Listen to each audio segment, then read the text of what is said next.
카드 내놔. 명문가에 시집 왔으면 그 지긋지긋한 가난뱅이 근성 좀 버려. 신혼 3일차 아침, 햇살이 박씨 가문 본가의 고풍스러운 창살에 채 닿기도 전이었다. 시어머니인 최 여사가 이른바 가풍이 적힌 리스트를 들고 내 앞에 섰다. 인나야, 월급 통장 내놓거라. 우리 같은 명문가에 시집 왔으면 돈 관리는 시댁에서 통합해서 하는 게 원칙이다. 나는 반사적으로 말도 안 된다며 반박하려 했지만 시어머니의 눈빛이 순식간에 싸늘하게 변했다. 다은이는 우리 식구니까 그럴 필요 없지만 너는 남이잖니. 남은 통제를 받아야 얌전해지는 법이다. 나는 도움을 청하듯 남편 박민준을 바라봤다. 하지만 그는 미간을 찌푸리며 내 어깨를 툭 밀쳤다. 어머니도 다 가정을 위해서 그러시는 거야? 철없이 굴지 말고 그냥 좀 참아. 남이라는 한 글자가 얼음장처럼 차갑게 날아와 결혼에 대한 내 모든 기대를 순식간에 꺼뜨렸다. 그날 밤 나는 짐을 싸서 야반도주하듯 친정으로 돌아왔다. 그리고 결혼 전 모아둔 예금을 확인하려던 순간 경악하고 말았다. 6억 원 이내 피 같은 돈이 이미 사라져 있었다. 박민준이 내 주민등록증을 도용해 몰래 계좌를 해지하고 돈을 빼돌린 것이다. 친구 수지의 뒷조사 결과는 나를 온몸이 떨리게 만들었다. 나는 증거를 움켜쥐었다. 눈 밑에는 차가운 한기만이 감돌았다. 결혼이라는 허울 좋은 껍데기를 쓴 이 사기극, 이제 끝낼 때가 되었다. 이야기를 시작하기 전에 구독과 좋아요, 그리고 댓글로 여러분이 지금 어디서 이 이야기를 듣고 계신지 남겨주세요. 기쁜 마음으로 인사드리겠습니다. 자, 그럼 이야기를 시작하겠습니다. 냉장고 압축기가 웅웅거리는 낮은 진동음을 냈다. 그 소리는 부엌을 가로질러 거실을 통과해 내 고막 속으로 파고들었다. 마치 모기 한 마리가 뇌 속을 맴도는 것 같았다. 나는 식탁 앞에 앉아 두 손을 무릎 위에 가지런히 올렸다. 손톱은 나도 모르게 치마의 주름을 계속해서 긁어대고 있었다. 신혼 3일차. 서울의 11월 아침 공기에는 특유의 냉기가 서려 있었다. 살을 애는 듯한 칼바람이 아니라 발바닥에서부터 서서히 기어 올라오는 끈적하고 음습한 한기였다. 나는 시어머니가 그저께 건네준 실내화를 신고 있었다. 짙은 남색 털 실내화였는데 내 발보다 치수가 한 치수는 커서 걸을 때마다 발가락에 힘을 주고 바닥을 꽉 움켜쥐어야 했다. 질질 끄는 소리를 내지 않으려면 어쩔 수 없었다. 인나야. 맞은편에서 시어머니의 목소리가 들려왔다. 고개를 들자 그녀가 냅킨으로 숟가락을 정성스럽게 닦고 있는 모습이 보였다. 방금 소독기에서 꺼낸 은수저는 머리 위에 조명을 반사하며 눈이 시릴 정도로 반짝였지만 그녀는 멈추지 않았다. 뼈마디가 도드라진 손가락에는 연분홍색 매니큐어가 칠해져 있었고 손짓 하나하나에는 우아함이 배어 있었다. 아니, 우아함을 유지하려는 강박이 느껴졌다고 해야 할까? 네, 어머니. 목구멍 깊은 곳에서 억지로 짜낸 듯한 내 목소리는 약간 쉬어 있었다.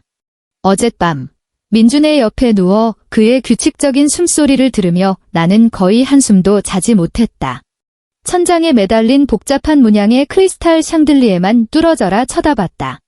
시어머니가 직접 골랐다는 그 샹들리에는 400만 원이나 한다고 했다. 청소 한 번 하려면 전문 인력을 불러야 한다는 그 물건 말이다. 물 좀 마시렴. 시어머니가 내 쪽으로 유리잔을 쓱 밀었다. 잔에는 보리차가 담겨 있었다. 옅은 갈색 액체 위로 미세한 김이 피어올랐지만 이미 많이 식어 있었다. 꽤 오랫동안 그 자리에 놓여 있었다는 뜻이다. 나는 두 손으로 잔을 감싸 쥐고 입으로 가져가 살짝 미냈다. 미지근했다. 차갑지도 뜨겁지도 않은 단숨에 들이켜기 딱 좋은 온도였다. 하지만 나는 감히 원샷을 할 수 없었다. 나는 조금씩, 아주 조금씩 홀짝이며 시선을 아래로 떨구었다. 내 눈은 식탁의 나뭇결 무늬를 쫓고 있었다. 약 30초간의 침묵. 평소라면 아무것도 아닐 30초가 지금은 쇳덩이처럼 무겁게 느껴졌다.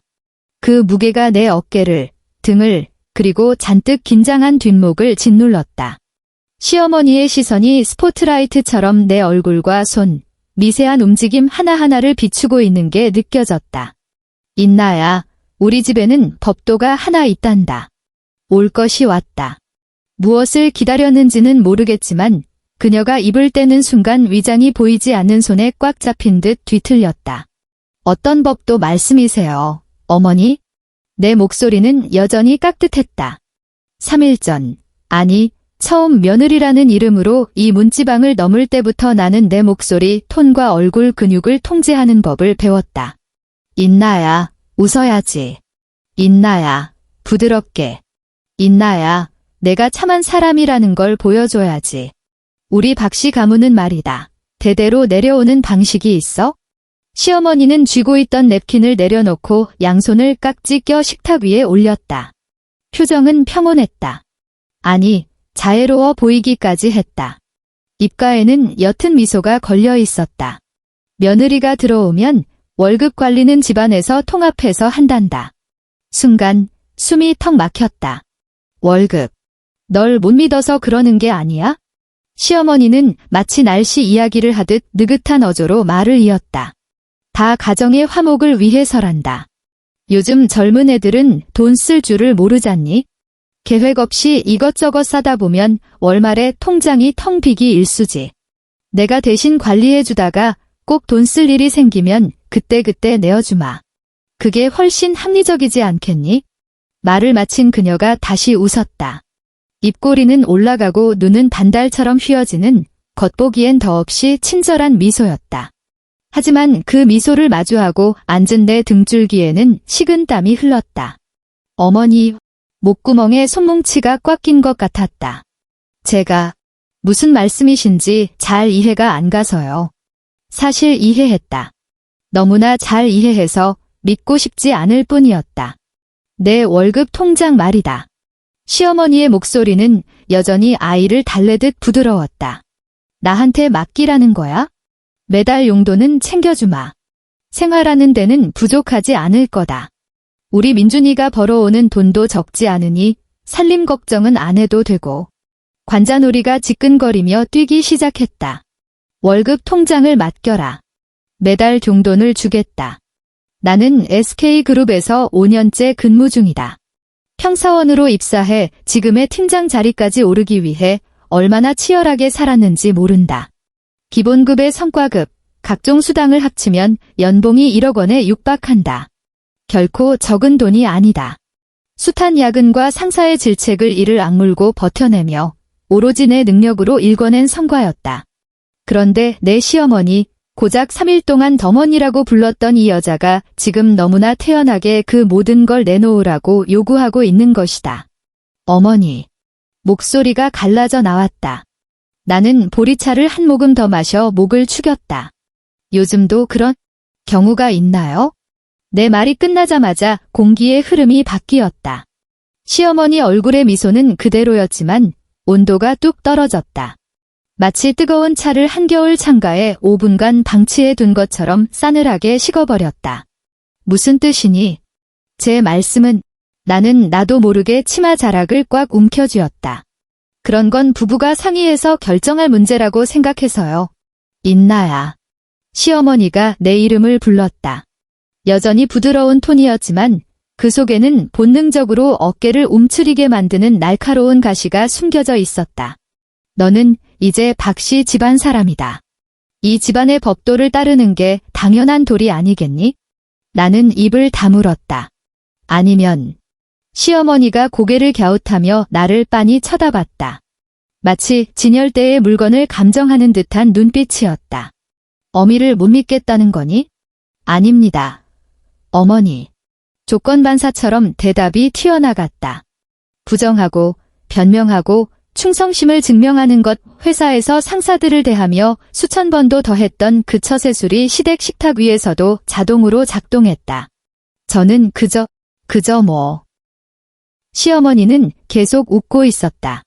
하지만 처음으로 그 눈을 똑바로 마주한 순간 나는 깨달았다. 동공은 수축해 있고 눈꺼풀은 미세하게 떨리고 있으며 입꼬리의 각도는 자로 잰 듯 완벽했다. 저건 웃음이 아니었다. 필요할 때마다 꺼내 쓰는 철저하게 훈련된 미소라는 이름의 가면이었다. 그때 식당 문이 열리는 소리가 났다. 고개를 돌리자 동서인 다은이 반쯤 몸을 내밀고 있었다. 미색 잠옷 차림에 머리는 대충 묶어 올린 방금 막 잠에서 깬 부스스한 모습이었다. 어머니, 안녕히 주무셨어요. 형님도 좋은 아침이에요. 다은의 목소리는 꿀을 바른 듯 달콤했다. 그녀가 들어와 시어머니 옆자리에 털썩 앉았다. 마치 친정에 온 딸처럼 자연스러운 행동이었다. 시어머니의 표정이 순식간에 바뀌었다. 방금까지 나를 짓누르던 위압감은 온데간데없고 진짜 자애로움이 그 자리를 채웠다. 그녀는 다은의 손등을 다정하게 두드리며 말했다. 그래, 다은아. 아침은 먹었니? 냉장고에 성훈이가 어제 사온 딸기 있다. 아주머니한테 좀 씻어달라고 할까? 어머, 좋아요. 잘 먹겠습니다, 어머니. 다은이 가지런한 하얀 치아를 드러내며 환하게 웃었다. 맞은편에 앉아 그 광경을 지켜보는 나는 철저하게 소외된 이방인이 된 기분이었다. 아니, 기분 탓이 아니다. 나는 명백한 이방인이었다. 나는 박씨 집안에 들어온 지 고작 3일 된 며느리 유인나였고 다은은 시동생 성훈과 결혼한 지 2년 된 며느리 김다은이었다. 2년과 3일. 그 시간의 격차가 많은 것을 설명해 줄 수도 있겠지만 문제는 시간이 아니었다. 문제는 시어머니가 다은을 보는 눈빛과 나를 보는 눈빛이 온도가 완전히 다르다는 점이었다. 나는 깊게 숨을 들이마셨다. 시어머니의 심기를 건드릴지도 모른다는 걸 알면서도 묻지 않을 수 없었다. 어머니, 그럼 다은이도 월급 통장을 어머니께 맡기나요? 말이 떨어지자마자 식당의 온도가 영하로 곤두박질 쳤다. 시어머니가 천천히 고개를 돌려 나를 바라봤다. 다은은 영문을 모르겠다는 듯 눈을 깜빡였다. 형님, 그게 무슨 말씀이세요? 다은이 고개를 갸웃거렸다. 시어머니와 똑같은 각도였다. 월급 통장이라니요? 나는 다은을 보지 않았다. 오직 시어머니만을 응시했다. 아까 어머니께서 집안의 법도라고 하셨잖아요. 며느리 월급은 집안에서 관리한다고. 다은이도 그렇게 하고 있는지 여쭤본 거예요. 정적. 2초, 5초, 10초. 이내 시어머니가 웃음을 터뜨렸다. 아까의 연기 섞인 미소가 아니었다. 이번엔 노골적이고 비웃음이 섞인 차가운 냉소였다. 다은이는 다은이고 너는 너지? 단 한마디. 간결하고 명료해서 오히려 폭력적으로 느껴지는 대답이었다. 이해가 안 됩니다. 내 목소리가 떨리고 있었다. 똑같이 이 집에 시집온 며느리인데 왜 있나? 시어머니가 내 말을 싹둑 잘랐다. 이번에는 잘하는 친근한 호칭조차 생략해버렸다. 다은이는 너랑 경우가 다르다. 쟤는 성훈이랑 어릴 때부터 소꿉친구로 자랐어. 양가 부모끼리 속속들이 다 아는 처지고 내 딸이나 마찬가지인 애야. 말문이 막혔다. 근데 너는? 시어머니의 목소리가 점점 더 낮게 깔렸다. 너는 민준이가 선자리에서 만나 데려온 애 아니니? 솔직히 말해서 나는 처음엔 반대했다. 근데 민준이가 하도 좋다고 너 조건도 괜찮고 직장도 번듯해서 돈도 잘 번다고 하길래 아들이 그렇다니 한번 만나나 보자 했던 거야. 돈도 잘 번다는 대목에서 그녀의 입꼬리가 살짝 비틀리는 걸 나는 놓치지 않았다. 그러니 냉정하게 말하면 시어머니가 자리에서 일어나 나를 내려다보았다. 너는 아직 남이야? 남. 그 단어가 비수처럼 날아와 가슴에 꽂혔다. 남은 통제를 받아야 얌전해지는 법이야? 이해했니? 월급 통장 내놔라. 내가 관리해주마. 내가 이 집구석에서 오래 버티고 우리 박씨 집안의 진심이라는 걸 증명하면 그때 가서 숨통 좀 트여주마. 손가락 끝이 차갑게 식어갔다. 비유적인 표현이 아니라 실제로 핏기가 싹 가시는 느낌이었다. 어머니, 왜? 시어머니가 눈썹을 치켜떴다. 싫으니. 입을 열어 무언가 말하려 했지만 목구멍이 꽉 막혀 소리가 나오지 않았다. 그때 현관 쪽에서 발소리가 들려왔다. 고개를 돌리자 민준이 들어오는 게 보였다.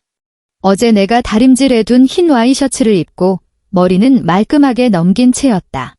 면도까지 깔끔하게 마친 그는 방금 일어난 다은과는 대조적으로 곧장 전장에 나가는 장수처럼 빈틈없어 보였다. 어머니, 안녕히 주무셨어요. 그가 시어머니에게 가볍게 목례를 하고 내 옆자리에 의자를 빼고 앉았다. 무슨 일 있어요? 그는 나와 시어머니를 번갈아 보며 묘한 기류를 감지한 듯 물었다. 분위기가 왜 이래? 민준아. 시어머니가 다시 자애로운 가면을 썼다. 어미가 인나한테 우리 집안 법도를 일러주고 있었는데 새아기가 영 내키지 않아 하는구나. 민준이 고개를 돌려 나를 바라봤다.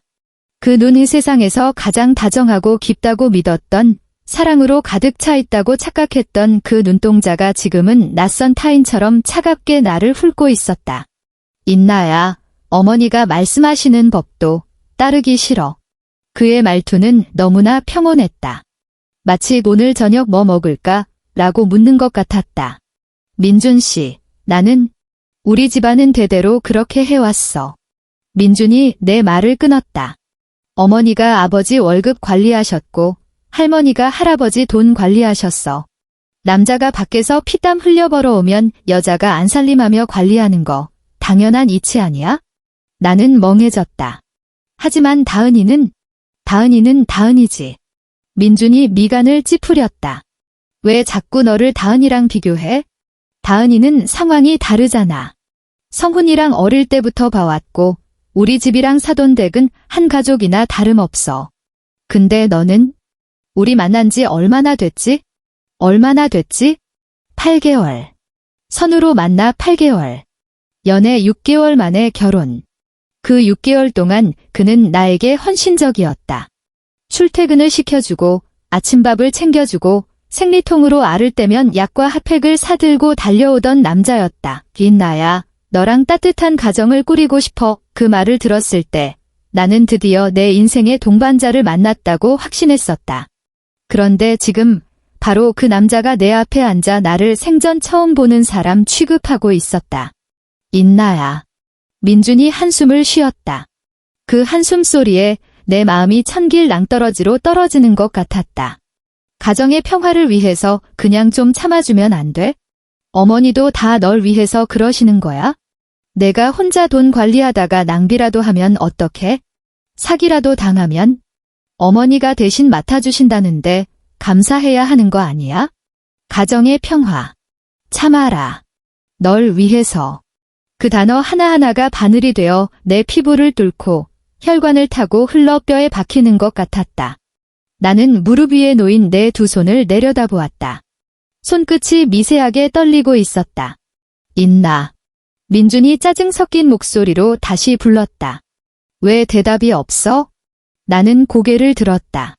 민준을 보았다. 3일 전 검은 머리 팥불이 되도록 사랑하겠다고 맹세했던 내 남편. 그리고 시어머니를 보았다. 고작 3일 동안 어머니라 불렀던 이 낯선 여자. 마지막으로 다은을 보았다. 그녀는 고개를 숙인 채 마치 투명 인간이라도 된 양 야금야금 딸기만 먹고 있었다. 민준 씨. 내 입에서 나온 목소리는 생각보다 훨씬 차분했다. 왜? 내가 싫다면? 식당 안의 공기가 얼어붙었다. 시어머니의 얼굴이 일그러졌다. 우아한 척하던 가면이 벗겨지고 그 밑에서 날 것 그대로의 감정이 드러났다. 입술은 굳게 다물렸고 눈동자에는 분노인지 황당함인지 모를 불길이 일렁였다. 뭐라고? 민준의 언성이 높아졌다. 싫다고. 지금 그게 할 소리야? 내 월급은 내가 번 돈이야? 나는 한 글자 한 글자 힘주어 말했다. 그걸 누구한테 맡겨야 할 의무는 없다고 생각해. 생활비가 필요하면 공용 통장을 만들어서 각자 일정 금액을 넣으면 되잖아. 하지만 내 월급 통장을 통째로 넘기는 건 못해 바니 안 해. 말을 뱉고 난이 등골이 서늘했다. 하지만 동시에 가슴 한구석에 꽉 막혀있던 체증이 쑥 내려가는 듯한 기묘한 해방감이 밀려왔다. 유인나. 시어머니의 날카로운 고함이 공기를 찢었다. 얼굴이 시뻘개진 그녀는 목에 핏대까지 세우며 부들부들 떨었다. 너무 기가 막혀서 말문이 막힌 듯 했다. 너 지금 태도가 그게 뭐야? 민준이 벌떡 일어났다. 의자가 바닥을 긁으며 끼익 소리를 냈다. 너 이 집에서 살기 싫어? 민준 씨. 어머니가 호의로 관리해 주시겠다는데 고마워하진 못할 망정 뭐. 안 해. 너 우리 집안을, 우리 어머니를 뭘로 보는 거야? 그의 목소리는 점점 더 커져서 나중에는 거의 고함이 되었다. 나는 앉은 채로 그를 올려다보았다. 그토록 잘생겨 보였던 얼굴이 흉하게 일그러져 있었다. 뻐끔거리는 입은 마치 물 밖으로 나온 물고기 같았다. 아득해지는 정신 속에서 내면의 목소리가 들려왔다. 인나야, 이제 똑똑히 보이니? 이 남자는 애초에 내 편이 아니었어. 나는 새벽 2시에 그 아파트를 나왔다. 짐을 쌀 때는 숨소리조차 죽였다. 민주는 손님 방에서 자고 있었다. 대판 싸우고 하루 종일 밖을 쏘다니다 술에 떡이 되어 들어오더니 횡설수설 욕을 퍼붓다가 그대로 골아떨어졌다. 시어머니는 자기 방으로 들어가며 마지막 통첩을 날렸다. 인나, 오늘 밤 줄 테니 잘 생각해보거라. 내일 아침 식탁에는 내 월급 통장이 올라와 있어야 할 거다. 시동생 성훈과 다은은 일찌감치 방문을 걸어 잠그고 코빼기도 비치지 않았다. 아파트는 무덤처럼 고요했다. 나는 가져갈 수 있는 것들만 캐리어에 쑤셔 넣었다. 옷 몇 가지, 여권, 주민등록증, 노트북, 책 몇 권, 화장품은 당장 쓸 것들만 챙기고 나머지는 욕실 선반에 그대로 두었다. 결혼 전 민준이 선물해준 립스틱, 향수, 한정판 쿠션 팩트들. 그것들은 이제 쓰레기 더미처럼 보였다. 아니, 쓰레기보다 더 역겨웠다. 그 모든 선물들이 처음부터 나를 낳기 위한 미끼였을지도 모른다는 생각이 들었기 때문이다. 캐리어를 끌고 현관에 섰을 때 나는 잠시 멈춰 내 발을 내려다보았다. 여전히 그 헐렁한 남색 털 실내화였다. 발가락에 힘을 줘야만 벗겨지지 않는 그 불편한 신발. 나는 쭈그리고 앉아 실내화를 벗어 신발장 옆에 가지런히 놓았다. 그리고 내 구두를 꺼내 신었다. 굽높이가 적당하고 발을 단단하게 감싸주는 검은색 가죽 구두. 발이 편안해지자 정신이 맑아지는 것 같았다. 나는 문을 열고 나갔다. 새벽 2시에 엘리베이터는 섬뜩할 정도로 조용했다. 버튼 누르는 소리가 유난히 크게 울렸다. 15층, 14층, 13층, 12층. 숫자가 하나씩 줄어들 때마다 내 심장 박동도 차분해졌다. 1층 로비는 텅 비어 있었다. 경비실의 노신사는 꾸벅꾸벅 졸고 있었다. 나는 그를 깨우지 않으려 조심스럽게 유리문을 밀고 나갔다. 훅 끼쳐오는 11월의 찬 공기. 그 차가움이 따귀를 때리듯 정신을 번쩍 들게 했다. 입김이 하얗게 흩어지는 걸 보며 나는 잠시 우두커니 서 있었다. 휴대전화를 꺼내 택시를 불렀다. 친정에 도착한 건 새벽 3시가 넘어서였다. 엄마는 아무것도 묻지 않았다. 캐리어를 끌고 현관 앞에 서 있는 나를 보고 잠시 멍하니 있더니 이내 내 팔을 잡아 끌어 집 안으로 들였다. 인나야. 아빠가 깰까 봐 엄마는 목소리를 잔뜩 낮췄다. 무슨 일이냐? 입을 떼려는 순간 목이 메어 말이 나오지 않았다. 눈시울이 뜨거워지더니 시야가 흐려졌다. 엄마. 그 한마디에 둑이 터지듯 눈물이 쏟아졌다. 나는 현관에 주저앉아 얼굴을 감싸쥐고 엉엉 울었다. 엄마는 내 옆에 쪼그려 앉아 말없이 등을 토닥여 주었다. 따뜻하고 거친 손길.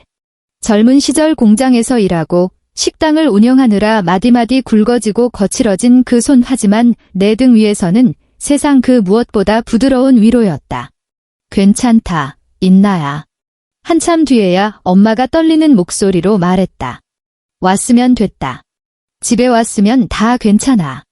자초지종을 털어놓은 건 다음 날 오후였다. 아빠는 출근하셨다.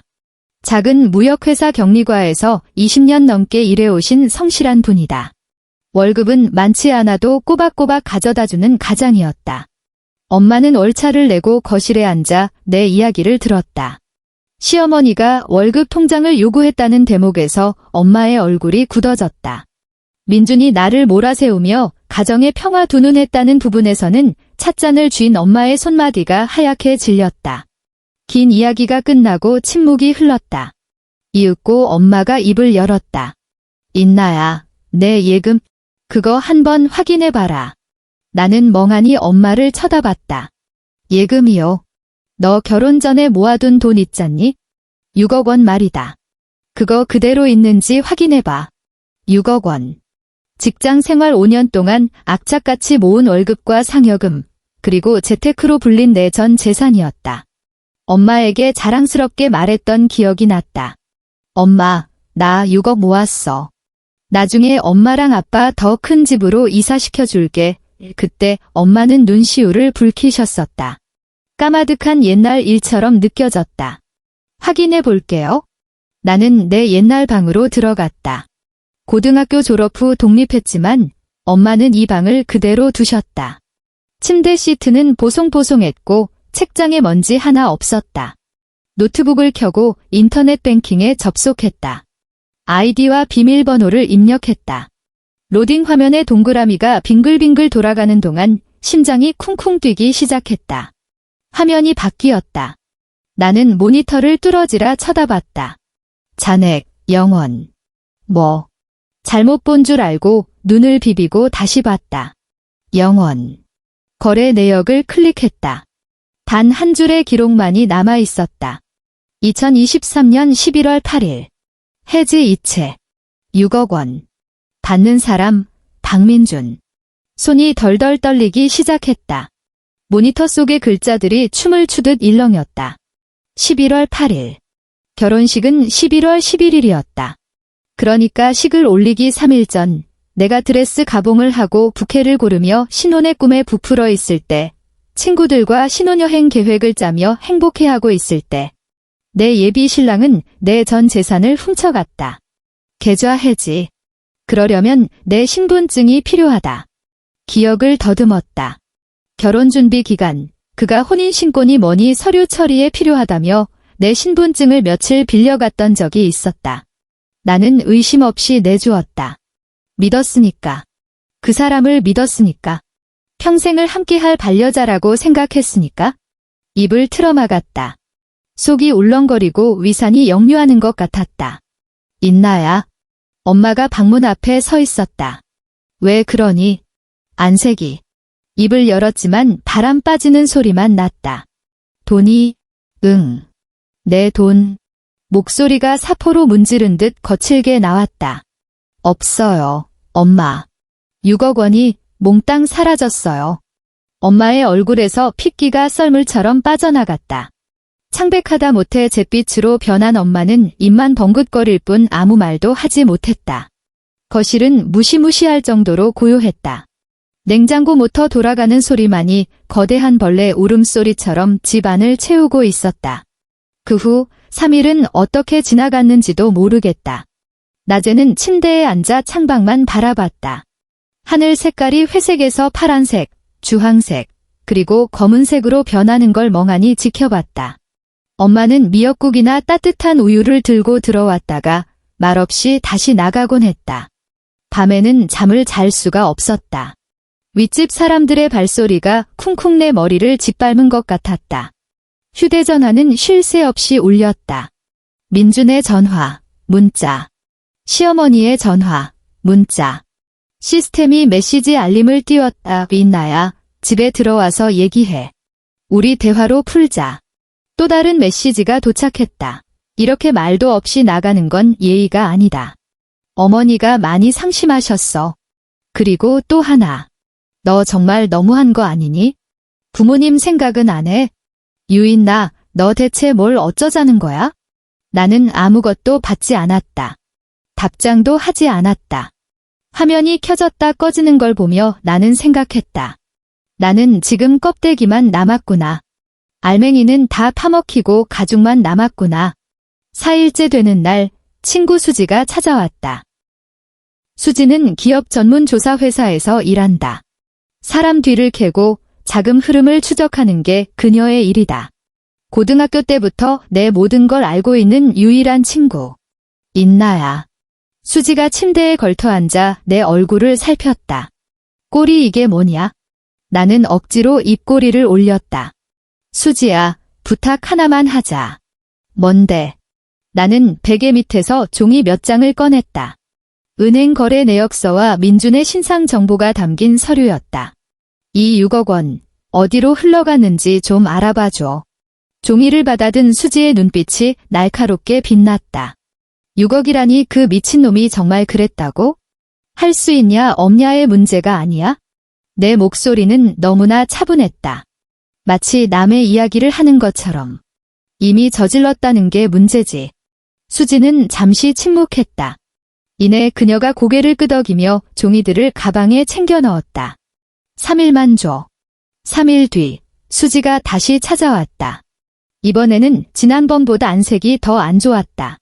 인나야, 이거 한번 봐봐. 수지가 서류철 하나를 내 앞에 내려놓았다. 펼쳐보니 빽빽하게 인쇄된 은행 거래 내역과 내가 잘 알아보기 힘든 도표들이 들어있었다. 수지가 내 옆에 앉아 설명을 시작했다. 내 돈 6억, 박민준이 빼돌린 뒤에 자기 계좌에 두지 않았어. 당일 바로 동생인 박성훈한테 이체했더라. 박성훈. 시동생. 결혼식 날 딱 2번 봤던 순박한 얼굴의 목소리도 조용조용하던 그 남자. 그 다음은 목이 타들어 가는 것 같았다. 그 다음은 없어. 수지가 고개를 저었다. 박성훈 계좌로 들어간 6억은 바로 다음 날 빚 갚는 데 쓰였어. 빚. 무슨 빚인데? 수지가 깊게 심호흡을 했다. 도박빚. 나는 멍하니 입을 벌렸다. 박성훈, 도박 빚이 산더미야. 그냥 빚도 아니고 불법 도박장 돈이야. 내가 조사해봤는데 그 돈은 결국 강남의 한 불법 도박업체로 흘러 들어갔어. 배후에 조폭이 낀 곳이야. 총액이. 수지가 잠시 말을 멈췄다. 30억이야. 30억 머리를 둔기로 얻어맞은 기분이었다. 내 돈 6억은 언발의 오줌 누기였어. 그놈들은 여전히 빚 독촉을 하고 있고 그리고 내가 뭐 하나 더 알아냈는데 수지가 서류철 뒷장을 넘겨 손가락으로 가리켰다. 박씨 집안 그 명문관이 뭐니 하는 거 다 가짜야. 나는 수지가 가리킨 줄을 뚫어지라 쳐다봤다. 동공이 수축했다. 시아버지라는 사람, 박민준 아버지는 15년 전에 이미 파산했었어. 그 뒤로 대리점 몇 개 하면서 근근히 버텼는데 3년 전부터 박성훈이 도박에 손대면서 집안이 풍비박산 난 거야. 이미 담보 잡힐 건 다 잡혔고 이제 남은 건 그 아파트 하나뿐이야. 그 아파트, 내가 살던 신혼집. 근데 그 아파트도 이미 은행 감시망에 걸려 있어. 전세 보증금까지 빼서 돌려막기 한 상태라 채권자가 압류 걸면 언제 경매로 넘어갈지 모르는 상황이야. 수지가 서류철을 덮으며 나를 바라봤다. 인나야, 이제 알겠어. 알겠다. 너무나 잘 알겠다. 이 결혼은 처음부터 더디였다.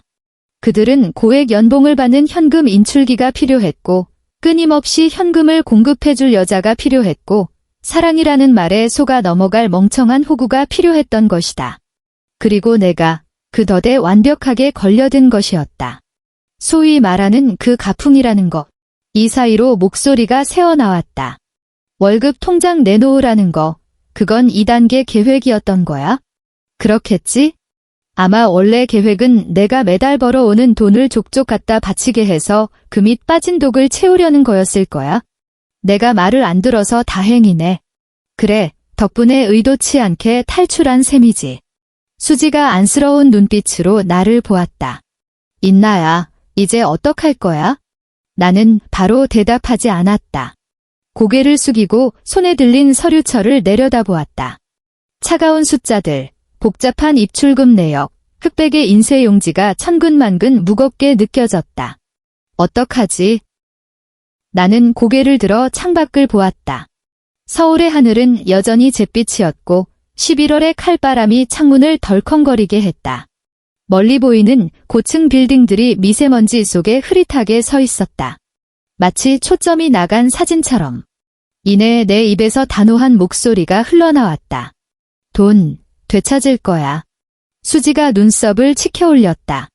그리고 나는 서류철을 덮으며 손마디가 하얘지도록 주먹을 쥐었다. 피눈물 흘리게 해줄 거야. 준비하는데 2주가 걸렸다. 그 2주 동안 나는 평소처럼 출근하고 회의에 참석하고 보고서를 제출하고 동료들과 웃으며 인사했다. 내가 다시 친정으로 들어왔다는 사실도, 행복해야 할 신혼생활이 박살났다는 사실도, 매일 밤 잠들기 전 그 조사 보고서를 외울 정도로 들여다보고 있다는 사실도 아무도 몰랐다. 민준에게서는 계속 전화가 왔다. 하루에 10여 통씩 오던 것이 대여섯 통으로 지금은 하루 한두 통으로 줄었다. 말투도 처음엔 유인나, 당장 들어와 라며 명령조였다가 인나야, 우리 진정하고 대화 좀 하자는 회유조로 지금은 제발 돌아와 주면 안 될까? 라는 애원조로 바뀌었다. 나는 단 한 통도 답하지 않았다. 시어머니도 몇 번 전화를 걸어왔다. 받지 않고 음성 메시지만 확인했다. 인나야, 그날 어미가 좀 엄하게 굴어서 서운했지? 어미도 반성하고 있다. 하지만 이렇게 말도 없이 나가버리면 우리가 얼마나 걱정하겠니? 민준이는 며칠째 밥도 못 먹고 살이 쪽 빠졌단다. 아내 된 도리로 이러면 안 되는 거 아니니? 돌아와라. 우리 다시 시작하자. 응? 돌아오라고? 다시 시작하자고? 음성 메시지를 듣는데 헛웃음이 나왔다. 이 순간까지도 그들은 내가 아무것도 모른다고 생각하고 있다. 그저 월급 통장 뺏길까 봐 토라져서 가출한 철없는 며느리라고 생각하는 것이다. 자기들이 좀 굽히고 들어오면 금방 꼬리를 내리고 돌아와서 다시 말 잘 듣는 현금 인출기 노릇을 할 거라고 믿는 것이다. 꿈 깨세요. 2주 후 박씨 집안의 가족 모임 날이 되었다. 매년 11월 말이면 박씨 집안은 친척들을 다 불러 모아 식사를 한다고 했다. 서로 안부를 묻고 1년간의 성취를 자랑하는 자리다. 민주는 예전에 이 모임에 대해 이야기하며 우리 집안의 중요한 전통이니 새 며느리로서 꼭 참석해야 한다고 거만하게 말했었다. 마치 그 자리에 끼워주는 게 큰 영광이라도 되는 것처럼. 나는 안 갈 이유가 없었다. 하지만 이번 모임은 그들이 예상한 것과는 전혀 다른 풍경이 될 것이다. 장소는 강남의 한 고급 한정식집이었다. 미리 알아본 바로는 룸 예약비에 식대까지 합치면 한 끼에 최소 200만 원은 깨지는 곳이었다. 빚더미에 앉았어도 허세는 포기 못하는 모양이었다. 나는 약속 시간보다 10분 늦게 도착했다. 미닫이 문을 열자 긴 식탁을 가득 메운 사람들이 보였다. 고모, 이모, 사촌 형제들, 이름 모를 먼 친척들까지. 다들 번드르르한 옷을 입고 사교적인 미소를 지으며 술잔을 기울이고 있었다. 화기애애한 분위기였다. 시어머니는 상석 옆에 앉아 짙은 보라색 한복을 입고 있었다. 머리는 한 올 흐트러짐 없이 빗어 넘겼고 입술에는 붉은 립스틱을 발라 영락없는 종갓집 며느리 행세를 하고 있었다. 민주는 그 옆에서 중년 남성과 이야기를 나누고 있었다. 성훈과 다은은 구석에 앉아 있었다. 성훈의 안색은 창백했고 눈 밑이 퀭했다. 빛 독촉에 시달려 잠을 못 잔 게 분명했다. 나는 문 앞에 서서 깊게 숨을 들이마셨다. 그리고 안으로 들어갔다. 인나. 시어머니가 가장 먼저 나를 발견했다. 놀란 기색이 스쳤지만 이내 그 가식적인 미소로 덮어버렸다. 인나야, 왔구나. 어서 들어와 앉아라. 안 올까 봐 얼마나 걱정했는지 모른다. 민준도 고개를 돌렸다. 나를 보는 순간 그의 눈에 복잡한 감정이 스쳐 지나갔다. 반가움, 안도감, 아니면 불안감. 나는 자세히 살피지 않았다. 손에 든 서류 가방을 챙겨 들고 긴 식탁을 돌아 시어머니 정면으로 걸어갔다. 인나야. 민준이 자리에서 일어나 나에게 다가오려 했다. 2주 동안 어디 있었어? 전화도 안 받고 문자도 쉽고. 잠시만요, 여러분. 내가 그의 말을 끊었다. 크지 않은 목소리였지만 방 안의 소음을 잠재우기엔 충분했다. 식탁 주변이 조용해졌다. 모든 시선이 나에게 꽂혔다. 호기심, 의아함, 그리고 경계심. 인나야, 갑자기 왜 그러니? 시어머니의 미소가 굳어갔다. 일단 앉아라. 밥 먹고 얘기하자. 어머니. 나는 고요한 호수처럼 차분하게 말했다. 제가 오늘 온 건 드릴 말씀이 있어서입니다. 나는 탁자 위에 서류 가방을 올리고 잠금 장치를 풀었다. 딸깍 하는 소리가 유난히 크게 들렸다. 여러분, 제가 민준 씨랑 결혼한 지 딱 3일 만에 아주 재미있는 사실을 하나 알게 됐습니다. 가방에서 첫 번째 서류를 꺼냈다. 이건 제 결혼 전 예금 잔액 증명서입니다. 6억 원이죠. 종이를 탁자 중앙으로 휙 밀었다. 시어머니와 민준의 얼굴색이 변했다. 그리고 이건 제 계좌 해지 기록입니다. 두 번째 서류를 꺼냈다. 해지 날짜는 11월 8일. 우리 결혼식 3일 전이죠. 이 6억 원은 전액 박민준 씨 계좌로 이체됐습니다. 방 안에서 웅성거리는 소리가 들려왔다. 무슨 소리냐고 묻는 사람, 수군거리는 사람, 흥미진진하게 구경하는 사람. 그리고 이 6억 원은 나는 업무 보고를 하듯 건조하게 말을 이었다. 박민준 씨 계좌로 들어간 당일 바로 다른 사람에게 이체됐습니다. 박성훈 씨에게요. 나는 구석에 있는 성훈을 바라봤다. 사색이 된 얼굴이었다. 다은은 눈을 동그랗게 뜨고 상황 파악을 못하고 있었다. 6억 원은 박성훈 씨의 불법 도박 빚을 갚는 데 쓰였습니다. 수지가 만들어준 자금 흐름 분석 보고서를 탁자 위에 내리쳤다. 박성훈 씨는 총 30억 원의 도박 빚을 지고 있고 그 배후에는 강남의 불법 도박 조직이 있습니다. 저와 민준 씨의 이 결혼은 처음부터 철저하게 계획된 사기극이었습니다. 방 안이 찬물을 끼얹은 듯 조용해졌다. 숨소리조차 들리지 않는 정막. 유인나, 너 지금 무슨 헛소리를 짓거리는 거야? 시어머니가 결국 폭발했다. 벌떡 일어난 그녀의 얼굴은 시뻘겋게 달아올랐고 탁자를 짚은 손은 부들부들 떨렸다. 어디서 감히 우리 집안을 모함해? 들어온 지 3일밖에 안 된 게 뭘 안다고. 어머니. 나는 그녀의 눈을 똑바로 쳐다봤다. 제가 하는 말은 토시 하나 안 틀리고 다 증거가 있습니다. 탁자 위의 서류들을 가리켰다. 은행 기록은 거짓말 안 합니다. 돈의 흐름도 거짓말 안 해요. 못 믿으시겠으면 경찰 불러서 확인해 보세요. 시어머니는 입을 벙긋거렸지만 아무 말도 하지 못했다. 그때 민준이 입을 열었다. 인나야, 진정해. 그의 목소리가 떨리고 있었다. 이마에는 식은땀이 송골송골 맺혔다. 오해가 있어? 우리 천천히 얘기하면 다 풀 수 있는 문제야. 오해. 나는 그를 보았다. 한때 내 가슴을 뛰게 했던 그 얼굴이 이제는 혐오스럽기만 했다. 민준 씨, 내 신분증 훔쳐서 몰래 계좌 해지하고 전 재산 빼돌린 걸 뭐라고 설명할 건데? 그건 나를 사랑한다고? 평생 함께 하자고? 행복하게 해주겠다고? 웃기지 마어. 당신은 처음부터 나를 그냥 현금 인출기로 본 거야? 목소리에 힘을 주었다. 모두가 똑똑히 들을 수 있도록. 신혼 3일 차에 당신 어머니가 내 월급 통장 내놓으라고 했지? 가풍이라면서. 근데 왜 다은이는 안 내도 됐을까? 나는 남이니까. 통제해야 할 타인이니까. 다은을 쳐다보았다. 그녀 역시 고개를 푹 숙인 채 내 눈을 피했다. 당신들이 자랑하는 그 명문가라는 거? 나는 한 글자씩 또박또박 씹어 뱉었다.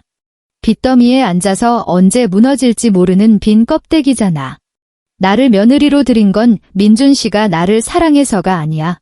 내 연봉이 1억이라서, 내 통장에 6억이 있어서, 당신 아들 도박빚 구멍 메워줄 멍청한 호구가 필요해서였잖아. 방 안의 웅성거림이 소란으로 바뀌었다. 휴대전화를 꺼내 사진을 찍는 사람, 밖으로 문자를 보내는 사람, 박씨 가족을 경멸 어린 눈으로 쳐다보는 사람들. 시어머니의 얼굴은 파랗게 질렸다가 하얗게 질리기를 반복했다. 입술이 파르르 떨렸지만 여전히 말문이 막혀 있었다. 오늘 여기 온 건 싸우러 온 게 아닙니다. 나는 가방을 닫았다. 통보하러 왔습니다. 민준을 보았다. 내일 법원에 이혼소장을 접수할 겁니다. 동시에 절도와 금융사기 혐의로 형사고소도 진행합니다. 민준의 얼굴이 백지장처럼 하얗게 변했다. 인나야, 너, 박민준 씨, 내 이름 부르는 건 이게 마지막이야. 나는 몸을 돌려 문 쪽으로 걸어갔다. 문 앞에서 잠시 멈춰 뒤를 돌아보았다. 아, 참, 성훈 씨. 구석에 처박혀 있는 그 남자를 보았다. 당신 빚쟁이들 말이야. 내가 그 사람들한테 당신 지금 어디 사는지 주소 좀 알려줬어. 아주 고마워하더라. 성훈의 얼굴이 경련을 일으켰다. 나는 문을 열고 나갔다.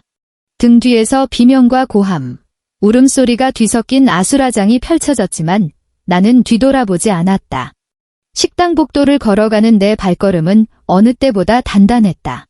시댁 현관에서 신고 나온 그 검은색 구두가 내 발을 든든하게 감싸고 있었다. 식당 정문을 밀고 나오자 11월의 찬바람이 얼굴을 때렸다. 2주 전 새벽, 그 아파트를 도망쳐 나올 때 느꼈던 것과 똑같은 날카롭고 건조한 바람이었다. 하지만 이번에는 춥지 않았다. 오히려 머릿속이 맑아지는 것 같았다. 그 이후의 일들은 생각보다 순조롭게, 그리고 생각보다 잔인하게 흘러갔다. 다음 날, 나는 법원에 이혼 소장을 냈다. 같은 날 경찰서에 가서 절도와 사기 혐의로 고소장을 접수했다. 일주일 뒤 경찰 수사가 시작되었다. 민주는 소환 조사를 받았고 성훈은 불법 도박 혐의까지 더해져 다른 부서의 수사망에도 걸려들었다. 2주 뒤 박신의 아파트는 경매 절차에 들어갔다. 법원 집행관들이 들이닥쳐 압류 딱지를 붙였다. 소파에도 텔레비전에도 냉장고에도 그 400만 원짜리 샹들리에에도 빨간 딱지가 덕지덕지 붙었다. 나는 그 장면을 직접 보지는 못했다. 수지가 전해주었다. 시어머니, 그 자리에서 기절했대. 119 실려갔어. 수지의 목소리에는 통쾌함이 묻어 있었다. 성훈이는 도망치려다 잡혔어. 경찰보다 사채업자들이 빨랐지. 지하철역에서 잡혀서 엄청 맞았대. 경찰이 와서 구해줘서 그나마 산 거야. 나는 잠시 침묵했다. 인나야, 괜찮아. 괜찮아. 정말 괜찮았다. 그냥 그런 생각이 들어. 내가 만약 그때 순순히 월급 통장 내놓고 착한 며느리 노릇했으면 지금쯤 어떻게 됐을까 하고. 쓸데없는 생각 마. 내가 옳은 선택한 거야. 그 인간들은 당해도 당해도 쌀까? 모르겠다. 하지만 그 유곡은 반드시 찾아야 했다. 법적 절차는 지루하고 길었다. 3개월 뒤 이혼 판결이 났다. 혼인 빙자 사기와 절도 사실이 인정되어 내 승소로 끝났다. 법원은 민준에게 6억 원의 재산 피해와 5천만 원의 위자료를 배상하라고 판결했다. 하지만 판결과 집행은 별개였다. 민준에게는 돈이 없었다. 박씨 집안도 빈털터리였다. 아파트는 경매로 넘어갔고 은행빚 갚고 난이 남는 게 없어 30억 빚을 갚기엔 턱없이 부족했다. 성우는 불법 도박과 사기죄로 징역 3년을 선고받았다. 다은은 이혼하고 친정으로 도망치듯 떠나버렸다. 시어머니는 경기도 외곽의 낡은 빌라로 이사갔다. 예전에 사돈 자투리 부동산이었는데 간신히 압류를 면했다고 했다. 화병이 나서 툭하면 병원 신세를 진다는 소문이 들렸다. 민주는 물류센터에서 상하차 일을 하고 있다고 했다.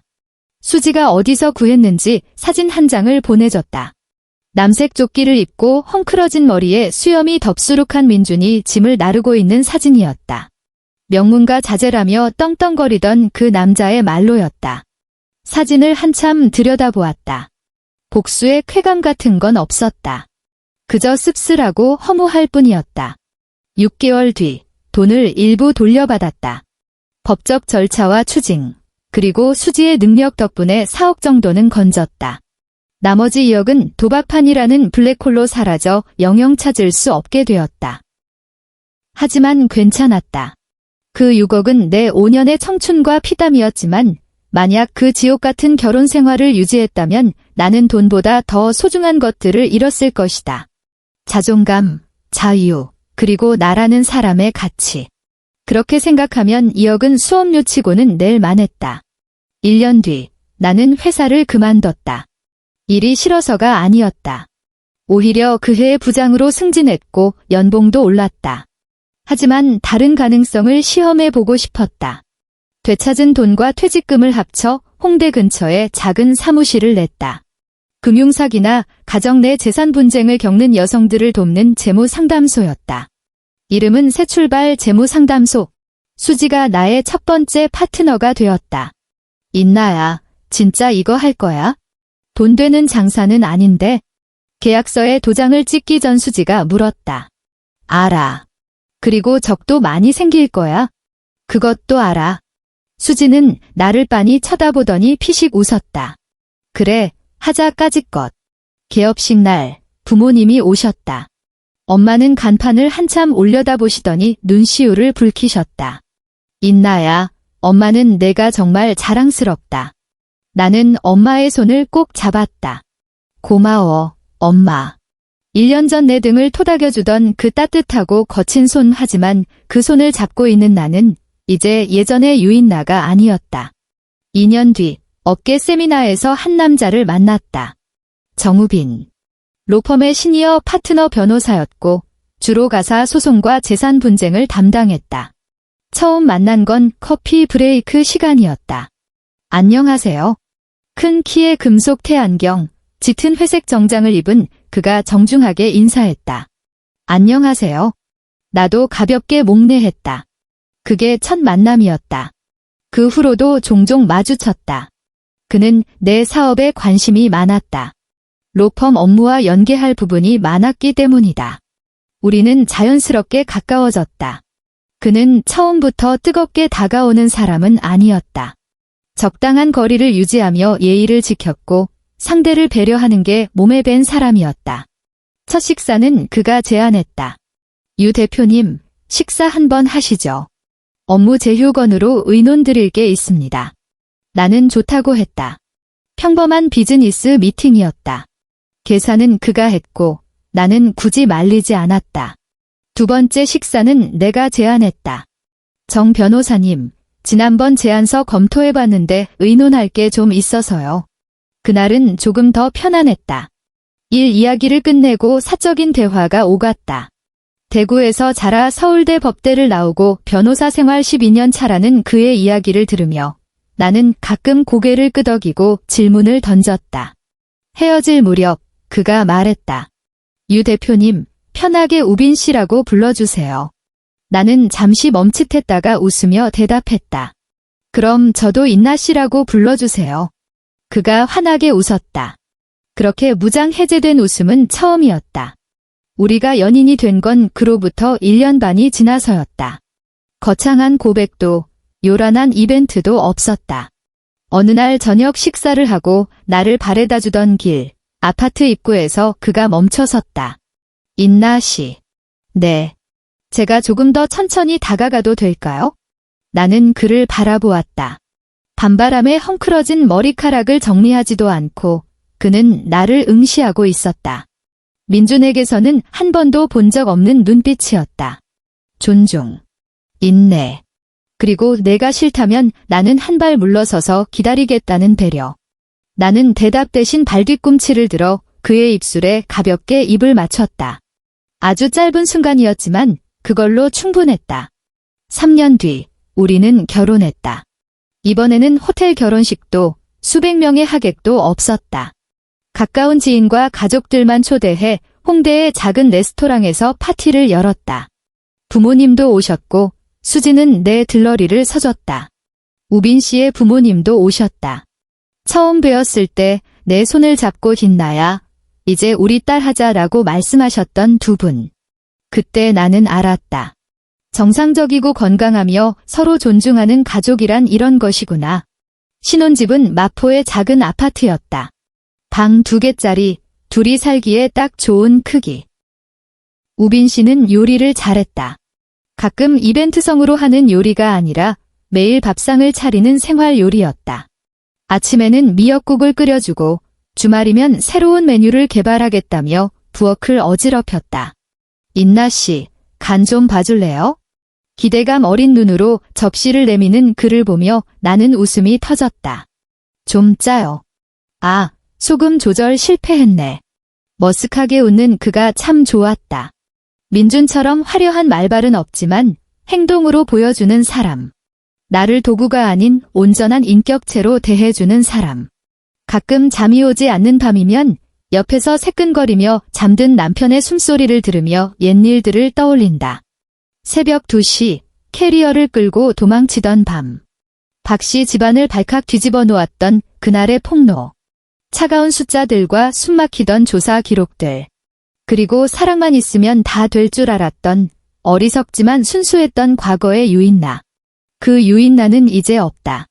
지금의 나는 배신과 기만을 겪고 바닥을 치고 다시 올라온 더 단단한 사람이다. 창밖으로 서울의 야경이 반짝였다. 3년 전 그 안개 낀 11월과는 다르게 선명하고 아름다운 밤이었다. 나는 몸을 돌려 남편을 바라봤다. 잠버릇이 좀 고약해서 이불을 칭칭 감고 자고 있다. 하지만 괜찮다. 이 사람은 내가 선택한 사람이니까. 돈 때문도, 가문의 체면 때문도, 멋 같은 가풍 때문도 아닌 그저 그 사람 자체로 가치 있기 때문에 선택한 내 가족이니까. 나는 미소를 머금고 눈을 감았다. 내일은 또 새로운 하루가 시작될 테니까.